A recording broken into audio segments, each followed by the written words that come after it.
esneyebilen bir yapıya sahip zaten. Şöyle. Şuraları birleştirdik.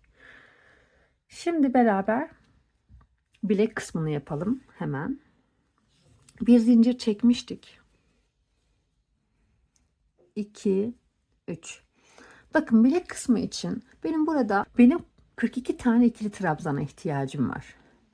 42 tane ilmeğim yok. O yüzden bazı noktalarda arttırma yapmam gerekiyor. Bunu göz kararı yapıyorum. Hani herhangi belirli bir noktası yok. O yüzden isterseniz ben size yine de göstereyim. Ama siz de istediğiniz noktalarda arttırma yaparak 42 sayısını elde edebilirsiniz. Hemen ben 3 tane zincir çektiğim noktanın hemen altına bir tane daha ikili trabzan yapıyorum. Yanındakine bir tane ikili trabzan yapıyorum. Hemen şuraya bir ikili trabzan. 42 tane ikili trabzana ihtiyacım var. Belirli noktalarda arttırma yapacağız. Sayarız. Çok önemli değil nereye yaptığımız. Aynı yere yığılmadığı sürece. Bakın şurada artırma yapacağım. Aynı noktaya 2 tane ikili trabzan yapacağım. Bakın. 1, 2.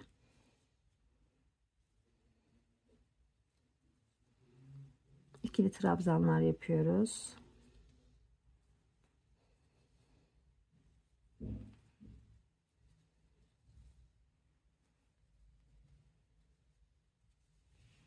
Şuraya da 2 tane ikili trabzan yapmak istiyorum. Aynı noktaya 2 tane ikili trabzan yapacağım.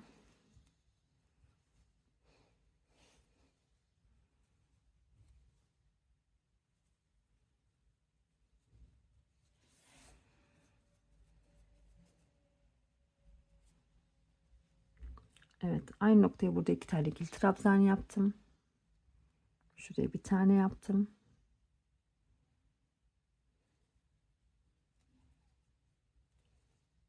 Bakın şu köşeye 2 tane ikili trabzan yapıyorum.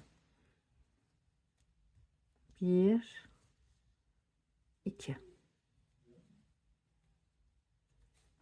Tam şu birleşme noktasına bir tane ikili trabzan yapıyorum. Yine şu köşeye 2 tane ikili trabzan yapıyorum.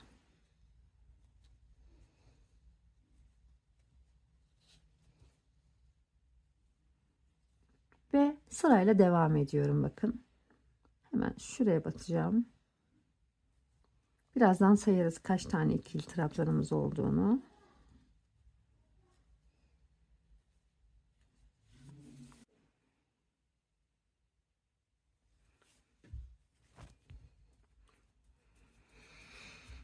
Hemen şuraya 2 tane ikili trabzan yaptık. Yanına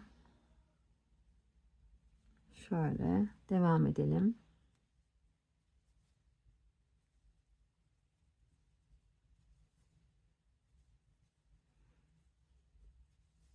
Şuralarda bir yerde 2 tane ikili trabzan yapacağım. Henüz değil.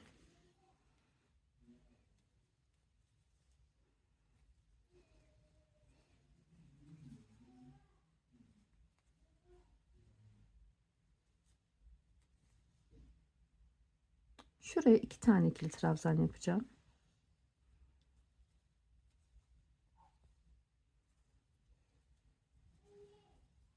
Devam edelim.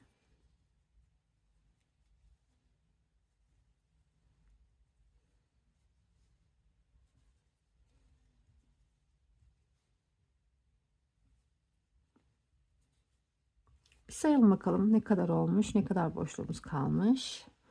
2, 4, 6, 8, 10, 12, 14, 16, 18, 20, 22, 24, 26, 28, 30, 32, 34, 35, 36, 37, 38, 39, 40, 41, 42. Tamam. Bakın. Ben şurada bir arttırma yapacağım. Hemen oraya bir geleyim. Tekrar bir sayacağım sonra. Hemen şurada bir arttırma yapacağım.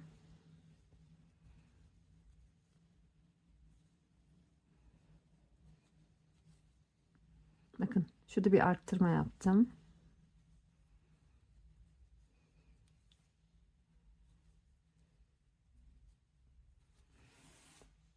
Şu köşeye 2 tane sık iğne, 2 tane ikili trabzan yapıyoruz.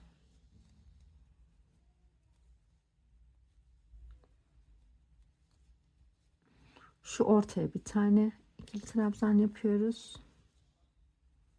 Ve bir sayalım bakalım kaç tane ikili trabzanımız olmuş. 2, 4, 6, 8, 10, 12, 14, 16, 18, 20, 22, 24, 26, 28, 30, 32, 34, 36, 38, 40. Tam 42 tane ikili trabzanım olmuş. Ve şimdi bunu birleştiriyorum. Hemen şu ikili trabzanımın tepesine batarak birleştiriyorum. 42 tane ikili trabzan örmüştük. 3 tane zincir çekelim. 1, 2, 3. Bakın şimdi. Burada benim çektiğim zincirler var. Yanda da ikili trabzanlarım var. Tığ ipimi doladım. Tığ ipimi doladım. Hemen yanındaki ikili trabzanın arkasından tığımı doluyorum. İpimi alıyorum. İpi hemen arkadan geçirerek ikili trabzan yapıyorum. Bakın. Tığ ipimi doladım. Sıradaki ikili trabzanın bakın bu sefer arkasından öne doğru tığ doladım. Şöyle şu şekilde bakın. İpimi aldım. Bakın, ipimi alıyorum. Şu şekilde ve ikili trabzan yapıyorum. Tığ ipimi doladım. Yanındaki ikili trabzanın arkasından şöyle dolandım. Tığ doladım ve ikili trabzan yapıyorum. Tığ ipimi doladım. Bu sefer arka taraftan dolanarak, arka taraftan tığ dolayarak hemen ikili trabzan yapıyorum. Bakın. Bir ikili trabzanın önünden bir arkasından dolayarak şöyle lastik görünümü elde edeceğim. Bakın bir önden bir arkadan zaten şu görüntü elde edeceksiniz ilerledikçe. Bu benim zincirim. Önden arkadan tığ dolayarak böyle sıra sonuna kadar ilerleyeceğiz. Sonra da birleştireceğiz ve gelecek sırayı da göstereceğim. Şöyle ön taraftan tığ doladım. Arka taraftan tığ doladım. İkili trabzanlar yapıyoruz.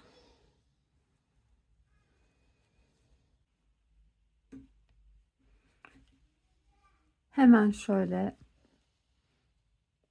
42. ikili trabzanımın şurada arkasından ön tarafını şöyle arkasından dolanarak tığımı dolayarak ikili trabzanımı yapıyorum ve hemen şu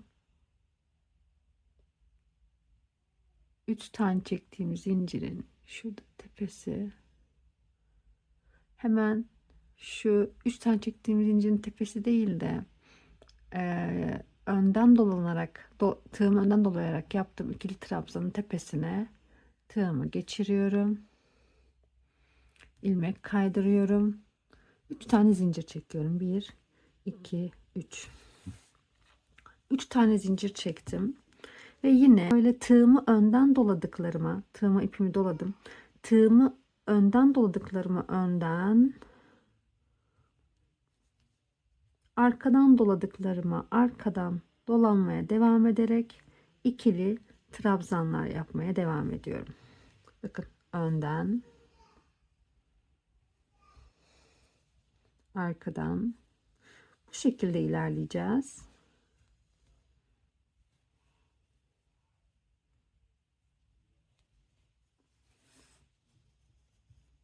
Ben şimdi kaç sıra yapmanız gerektiğini size göstereceğim. Bakın ben burada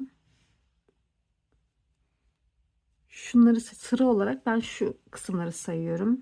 1, bakın şu gördüğünüz ipleri sayıyorum. 1 2 3 4 sıra örmüşüm. 4 sıra ilerledikten sonra Hemen ipimi değiştireceğim ve 2 sırada yeşille ilerleyeceğim. Şöyle göstereyim. Şu 3 tane çektiğim zincirin tepesine batıp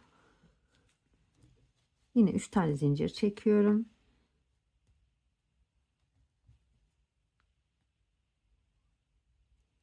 Sonra ipimizi gizleriz. 1 2 3 zincir çektim. Yine önden ve arkadan dolanmaya devam ederek 2 sıra yeşil ilerleyeceğim. Bakın şöyle.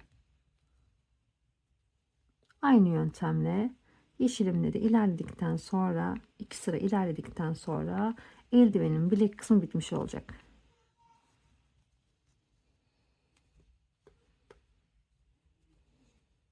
Arkadan. Evet. 2 sıra ilerledikten sonra buluşalım ve eldivenimizin parmaklarını yapalım. Bakın ben şöyle 2 sıra ilerledim. Kaç sıra yapmışız onu bir sayalım. 1 2 3 4 5 6 sıra örerek işlemi tamamlamış oluyorum. Ben 4 sıra krem rengi ördüm. Üzerine 2 sıra daha yeşil örerek bilek kısmını tamamladım. Şimdi parmak kısmına geçelim. Şu parmaklarda ise kaç tane ikili trabzan yapacağız diye sorarsanız 39 tane 38 tane ikili trabzan yeterli. İsterseniz 40 da olur. O parmaklarınızın ne kadar geniş olduğu ile ilgili. Hemen biz 39 tane ikili trabzan yapalım. Bu ikili trabzanlarımızı yine arttırma yaparak tamamlamamız gerekiyor. İstediğiniz noktalarda arttırma yapabilirsiniz. Ben hemen şuradan başlayayım. Şu köşeye 3 tane zincir çekeyim.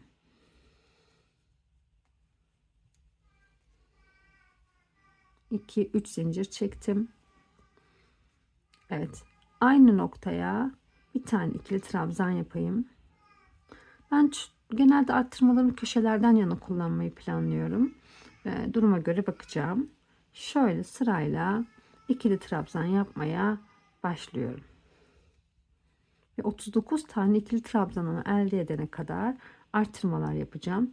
Lütfen siz de belirlediğiniz noktalara arttırmalarınızı yapın ve yine lastik kısmını beraber gerçekleştirelim. Ben dediğim gibi arttırmaları şu köşelerden yana kullanmayı planlıyorum ve 39 sayısını elde edene kadar da arttırmamı yapacağım.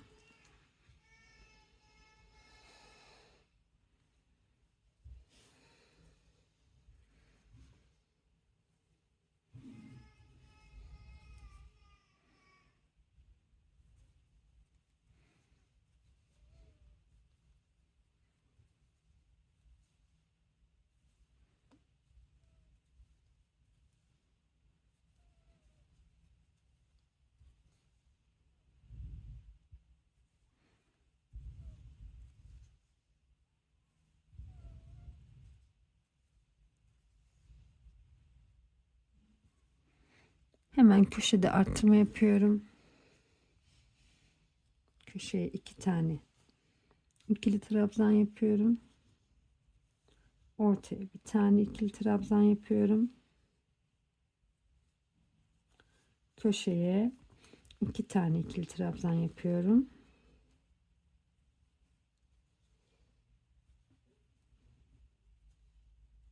Ve devam ediyorum. Bakın ben köşeye geldim. Köşede 2 tane ikili trabzan yapacağım. Aynı noktaya. Ve şimdi sayalım bakalım. Eksiğimiz var mı? Şöyle sayalım.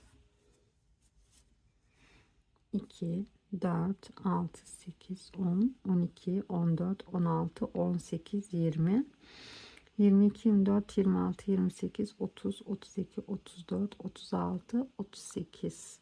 Bir tane eksiğim var. Onu da şu boşluğa yapmayı planlıyorum. 39. ikili trabzanımı da yaptığıma göre şimdi aşağıdaki işlemi tekrarlıyorum. Bakın şu noktaya batarak hemen kaydırmamı yapıyorum. 3 zincir çekiyorum.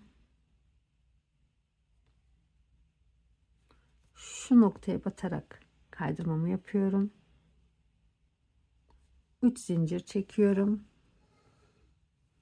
ve ilk ikili trabzanımın hemen şurada, bakın 3 tane çektiğimiz zincirin yanındaki ikili trabzanımın hemen arkasından şöyle dolanıp yine ikili trabzan yapıyorum. Önünden dolanıp yine ikili trabzan yapıyorum. Bu şekilde sona kadar gelelim. Şöyle arkasından ve önünden dolanarak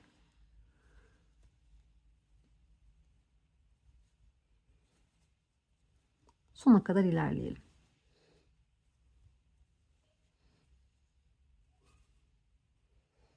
Ben ilk sıramı bitirdim. Aynı noktaya yeşille devam ederek bir sırada yeşil gideceğim.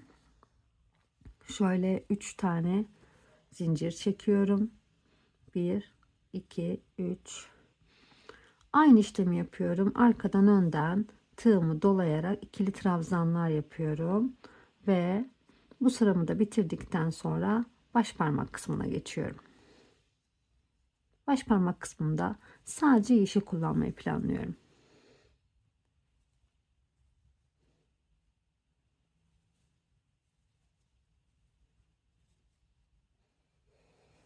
Bakın şöyle, şimdi şurayı da yeşille devam edeceğim. 22-23 tane ikili trabzana ihtiyacım var. 22 tane yeterli olacaktır. O yüzden bir iki noktada arttırma yapmam gerekebilecek. Onları da şimdi gösteririm. Şöyle hemen şu köşeden, hemen bileğin başladığı yerde bir köşe belirledim. Orada 3 tane zincir çekiyorum. Şöyle ipimi biraz daha şöyle.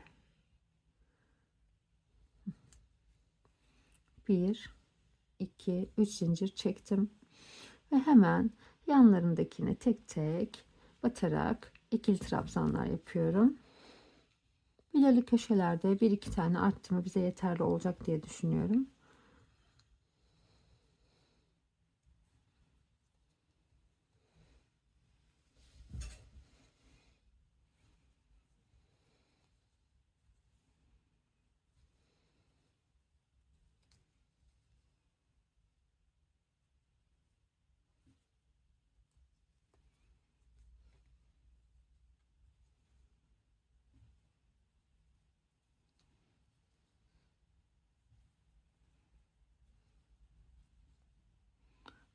Şu köşeye bir tane arttırma yapacağım. 1 2. Hemen ortaya bir tane batacağım. Şurada. Hemen şu birleşim noktasına bir tane batalım. Şurada buldum. Bakın şu birleşim noktasına bir tane ikili trabzan. Hemen köşeye bir tane yeterli olacak. Fazla arttırma yapmayacağız çünkü. Ve tek tek devam edelim ikili trabzan örmeye ve sonra da sayarız.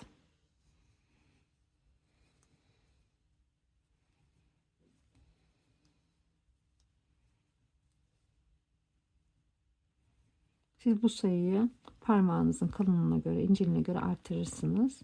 Birazdan daralacak biraz çünkü lastik yapacağız. Lastik bu genişliği biraz daraltacaktır. İlk lastiğinizi yaparsınız. İlk sıranızı yaptıktan sonra zaten az çok parmağınıza olup olmayacağını anlarsınız ve hemen söker yeniden artırır ya da azaltırsınız. Köşeye geleceğim şimdi. Hemen bir sayayım, ona göre artırıp azaltmayacağıma bakacağım. 2 4 6 8 10 2 4 6 8 10 12 14 16 18 20 21. Evet, bir tane daha gerekiyor. Hemen şu orta noktaya, pardon, hemen şu köşeye bir tane yapayım. Hatta şu birleşim noktasını da yaparsam 23 tane olsa daha iyi olur. Bakalım. Evet, 23 tane olsun lastiğimizin ikili trabzanları. Şimdi zaten olup olmayacağını anlarız. Bakın 23 tane ikili trabzan yaptık. Ve 3 tane zincir çekiyoruz. 1 2 3 zincir çektik. İlk ikili trabzanımızın şöyle arkasından dolanarak, bakın 2 sırada böyle arkadan önden dolanarak parmağımızı bitirmiş olacağız. 23 tane ikili trabzan yaptık.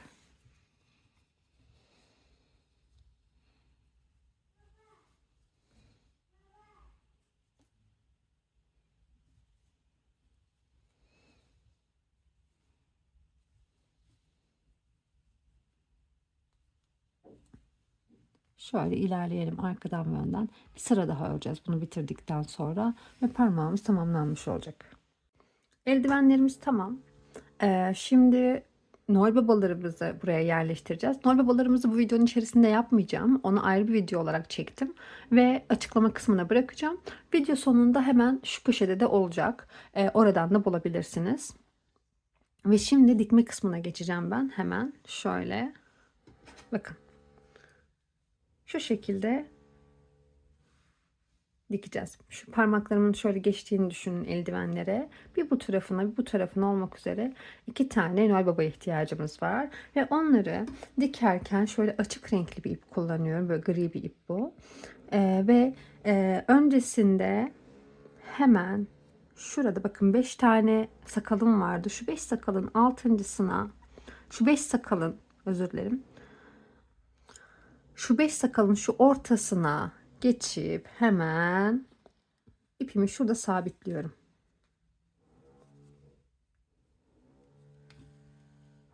Bakın bir kere daha sabitleyeyim.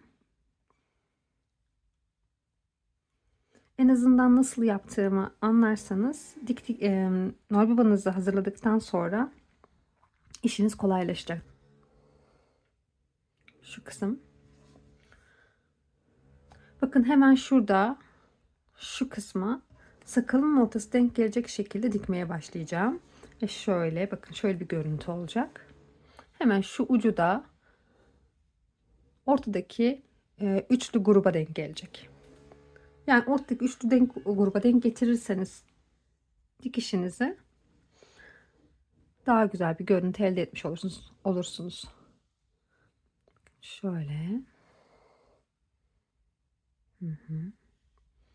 Hemen şu bakın Noel babaların şu alttaki sakallarının hemen altındaki ilmeklerin alt kanatlarına batarak sabitlemeye başlıyorum. Şöyle biraz göstereyim. Evet. Görünmeyecek, merak etmeyin. Bakın şu şekilde görünmüyor. Hemen şu şekilde.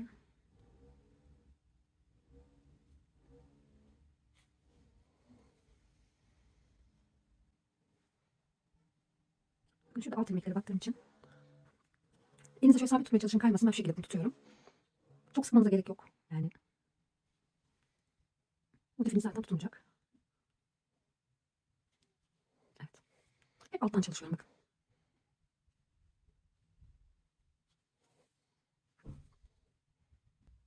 Bu şekilde alttaki kanatlara bata bata motifimizi örelim. Şu kısımda ben şöyle bir şey yapıyorum. Şunu genelde sabitliyorum. Yani bakın mesela hemen şuradan tığımı geçirdim. Kanattan tığımı geçirdim. Bir de şu şapkanın hemen ucundan da tığımı geçirdim ve pomponumu şu şekilde sabitledim. Bakın.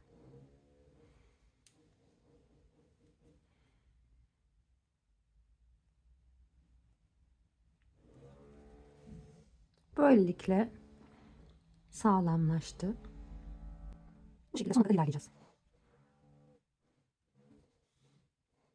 Gördüğünüz gibi çok sıkmıyorum.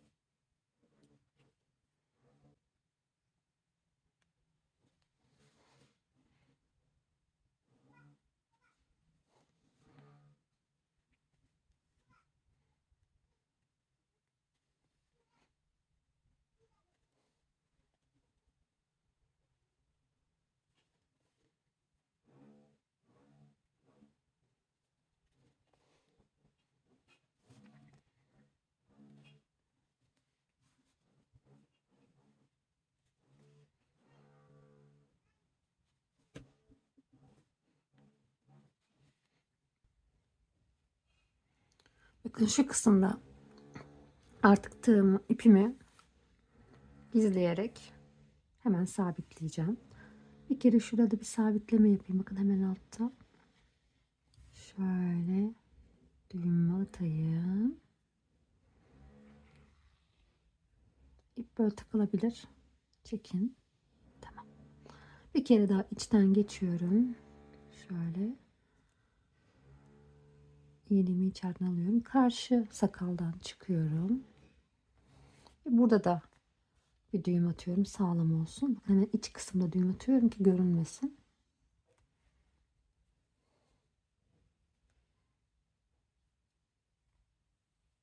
Ve işte bu kadar. Bakın. Çok tatlı oldu gerçekten. Deneyelim. Evet, noibabalarımız da yerleşti ve böylece eldivenlerim tamamlandı. Şöyle deneyelim beraber. Bakın çok rahat. Bence yeni yıla benzersiz bir hediye vermek için, bence Noel'de benzersiz hediyeler vermek için çok uygun bir seçenek oldu. Bir günde örüp hemen hediye edebilirsiniz. Kendiniz için de örebilirsiniz. Size şimdiden iyi yıllar diliyorum ve çok daha güzel ve gelecek projelerde yine beraber olalım istiyorum. Lütfen abone olmayı unutmayın. Yorumlarınızı eksik etmeyin. Eldivenlerinizi benimle paylaşırsanız çok sevinirim. Görüşmek üzere.